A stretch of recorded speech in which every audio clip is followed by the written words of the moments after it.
আসসালামু আলাইকুম। সংবাদে আপনাদের সবাইকে স্বাগত জানাচ্ছি। আমি ফিরোজ তোহা। শুরুতেই সংবাদ শিরোনাম। বাংলাদেশের সর্বশেষ গুরুত্বপূর্ণ আপডেট সংবাদে আপনাকে স্বাগত। শুরুতেই সংবাদ শিরোনাম, পরে বিস্তারিত। প্রথমেই জানাবো, বাধা উপেক্ষা করে গোপালগঞ্জে সমাবেশ মঞ্চে এনসিপির কেন্দ্রীয় নেতাকর্মীরা। সমস্ত বাধা উপেক্ষা করে দেশব্যাপী জুলাই পদযাত্রার অংশ হিসেবে গোপালগঞ্জে পৌঁছেছেন জাতীয় নাগরিক পার্টি এনসিপির কেন্দ্রীয় নেতারা। আজ দুপুর 2টার দিকে সমাবেশ মঞ্চে উপস্থিত হয়েছেন নাহিদ সার্জিসরা। এই সমাবেশ মঞ্চে কেন্দ্রীয় নেতাদের মধ্যে জাতীয় নাগরিক পার্টির আহ্বায়ক নাহিদ ইসলাম, সদস্য সচিব আক্তার হোসেন, উত্তরাঞ্চলের মুখ্য সংগঠক সার্জিস আলম, দক্ষিণাঞ্চলের মুখ্য সংগঠক হাসনাত আবদুল্লাহ সহ অনেকেই উপস্থিত রয়েছেন।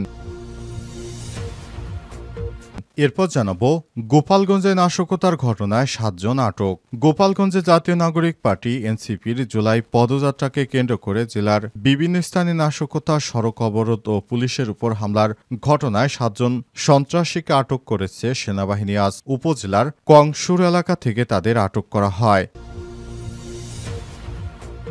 এদিকে প্রবল পরাক্রমশীল ছাত্রলীগের পতনের দিন আজ 16 জুলাই। ছাত্রলীগের পতনের দিন 24-এর উত্তাল জুলাইয়ের এই দিনে দেশের সব বিশ্ববিদ্যালয়ের ক্যাম্পাস থেকে ছাত্রলীগের দীর্ঘদিনের একচ্ছত্র আধিপত্যের পতন ঘটে। সাধারণ ছাত্রদের ঐক্যবদ্ধ প্রতিরোধে গুড়িয়ে দেওয়া হয় ছাত্রলীগের সন্ত্রাসীদের দখলদারিত্ব, ভেঙে ফেলা হয় আবাসিক হলগুলোতে গড়ে ওঠা টর্চার সেল হিসেবে পরিচিত কুখ্যাত নেতাকর্মীদের কক্ষ।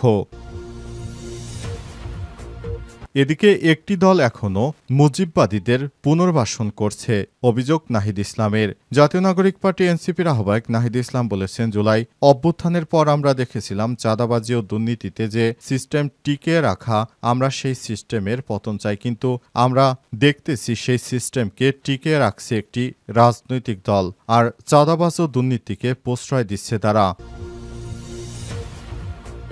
এবং সর্বশেষ জানাবো, নতুন রাজনৈতিক দল গড়লেন ইমরান খানের প্রাক্তন স্ত্রী। নতুন রাজনৈতিক দল খুলেছেন পাকিস্তানের সাবেক প্রধানমন্ত্রী ইমরান খানের প্রাক্তন স্ত্রী রেহাম খান। তার দলের নাম পাকিস্তান রিপাবলিক পার্টি। আজ পাকিস্তানের বাণিজ্যিক রাজধানী করাচিতে এক সংবাদ সম্মেলনে নতুন দলের নাম ঘোষণা করেন রেহাম। প্রিয় দর্শক, এতক্ষণ শুনছিলেন সংবাদ শিরোনাম, এবারে বিস্তারিত। তবে তার আগে বন্ধুরা, অনুরোধ থাকবে এই সংবাদটিতে একটি লাইক দিন। এই চ্যানেলে আপনি নতুন হয়ে থাকলে আমাদের সংবাদটি দেখতে দেখতে চ্যানেলটি সাবস্ক্রাইব করে রাখুন। কমেন্ট করে বন্ধুরা আপনার মূল্যবান মতামত জানিয়ে দিন আপনি বিশ্বের কোন দেশ থেকে বা বাংলাদেশের কোন স্থান থেকে আমাদের সংবাদটি দেখছেন এবং শুনছেন। আর বন্ধুরা, এই সংবাদটি আপনার সোশ্যাল মিডিয়া ফেসবুকে শেয়ার করে বন্ধুদেরও দেখার সুযোগ করে দিন। এবারে বিস্তারিত। বাধা উপেক্ষা করে গোপালগঞ্জের সমাবেশ মঞ্চে এনসিপির কেন্দ্রীয় নেতারা।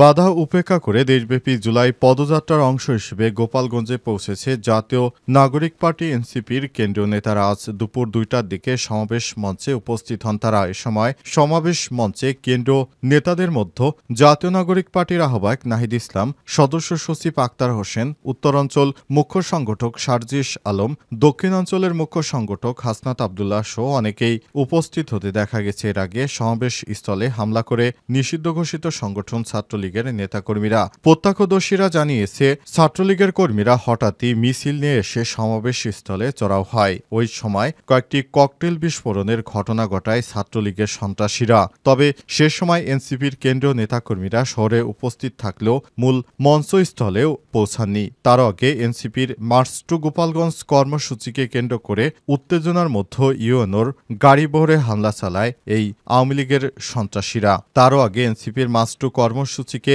কেন্দ্র করে তারা পুলিশের গাড়ি বহরে হামলা চালায়। পুলিশের গাড়িতে ভাঙচুর ও অগ্নিসংযোগের ঘটনা ঘটে। এই ঘটনায় পুলিশ 3 সদস্যকে আহত করেছে। তবে সার্বিক পরিস্থিতি নিয়ন্ত্রণে পুলিশের পাশাপাশি এই ঘটনাস্থলে সেনাবাহিনী রয়েছে এবং দেখা গেছে সেখান থেকে সেনাবাহিনীর সদস্যরা 7 জনকে গ্রেপ্তার করেছে। যারা সন্ত্রাসী কর্মকাণ্ড করতে এসেছিল তাদের মধ্যে 7 নাশকতাকারীকে আটক করেছে সেনাবাহিনীর সদস্যরা।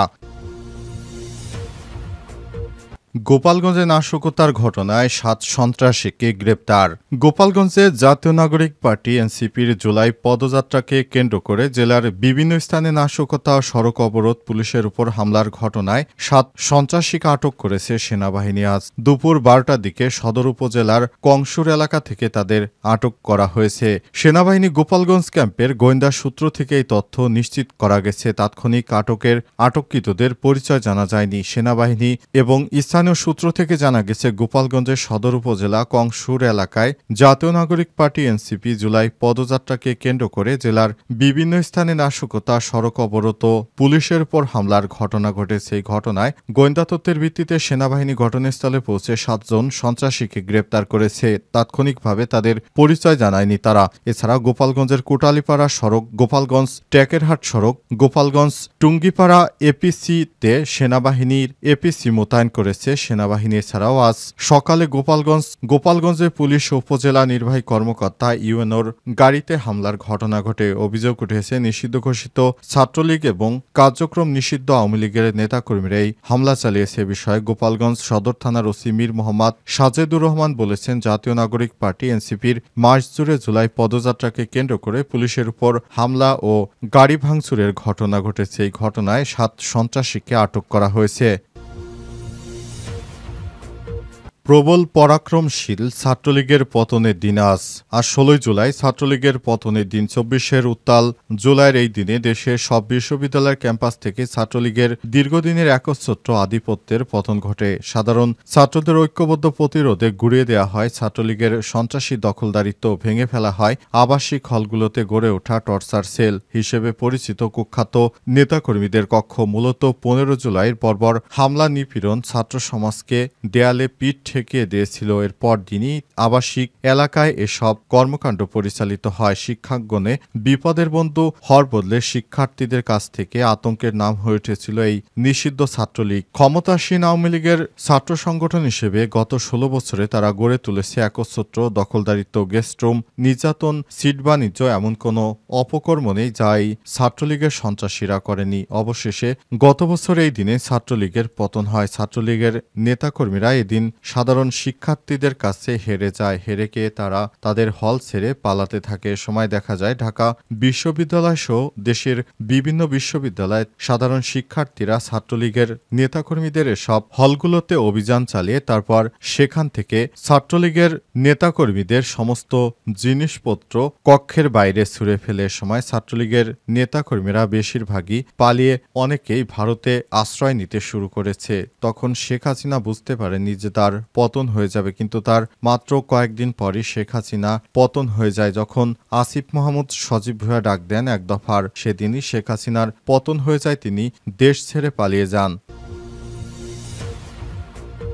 একটি দল একসময় পাকিস্তানপন্থীদের পুনর্বাসিত করেছে, এখন মুজিববাদীদের পুনর্বাসন করতে চায় বলে নাহিদ ইসলাম। জাতীয় নাগরিক পার্টি এনসিপির আহ্বায়ক নাহিদ ইসলাম বলেছেন, জুলাই অভ্যুত্থানের পর আমরা বলেছিলাম চাঁদাবাজ ও দুর্নীতিতে যে সিস্টেম টিকে রাখে আমরা সেই সিস্টেমের পতন চাই, কিন্তু আমরা দেখেছি সেই সিস্টেমকে টিকে রাখছে একটি দল। তারা চাঁদাবাজ ও দুর্নীতিকে প্রশ্রয় দিচ্ছে। ঢাকার মিটফোর্ট এলাকায় বরগুনার সন্তান সোহাগকে নির্মমভাবে পাথর দিয়ে জনসম্মুখে পিটিয়ে হত্যা করেছে তারা মনে করেছিল যে তারা বিগত দীর্ঘ ওল্ড মার্কা রাজনীতি করে বাংলাদেশের সাধারণ মানুষকে দাবিয়ে রাখতে পারবে, কিন্তু বাংলাদেশের মানুষ এখন সচেতন। তারা এই ধরনের রাজনৈতিক অপব্যাখ্যা থেকে তারা মুখ ফিরিয়ে নিয়েছে। এখন থেকে কেউ চাইলেই আগের ভাবধারায় ফিরে নিতে এবং দেশটাকে আগের সেই চাঁদাবাজিতে নিয়ে যেতে পারবেন। এ সময় নাহিদার বলেছেন, আমরা মৎস্য, কৃষি এবং নানা সমস্যা সহ পরিবেশ বান্ধব উন্নয়ন করতে চাই। সংস্কার ছাড়া নতুন বাংলাদেশ গড়া সম্ভব হবে না। একটি দল একসময় পাকিস্তানপন্থীদের পুনর্বাসিত করেছে, এখন মুজিববাদী পুনর্বাসন করতে চায়, কিন্তু তা করতে আর দেওয়া হবে না। এ সময় চাঁদাবাজ আর দখলদার মুজিববাদের পাহারাদার বলে স্লোগান ওঠান তারা। পথসভায় উত্তরাঞ্চলের মুখ্য সমন্বয়ক সারজিস আলম বলেছেন, আমরা শুনেছি হাসিনা দক্ষিণাঞ্চলে ব্যাপক উন্নয়ন করেছে, কিন্তু আমরা আজ দক্ষিণাঞ্চলে এসে দেখতে পেলাম এখানে কোনো কিছুই করেননি। আমরা ইনশাআল্লাহ ভবিষ্যতে এই এলাকার উন্নয়নে জোর চেষ্টা চালাবো।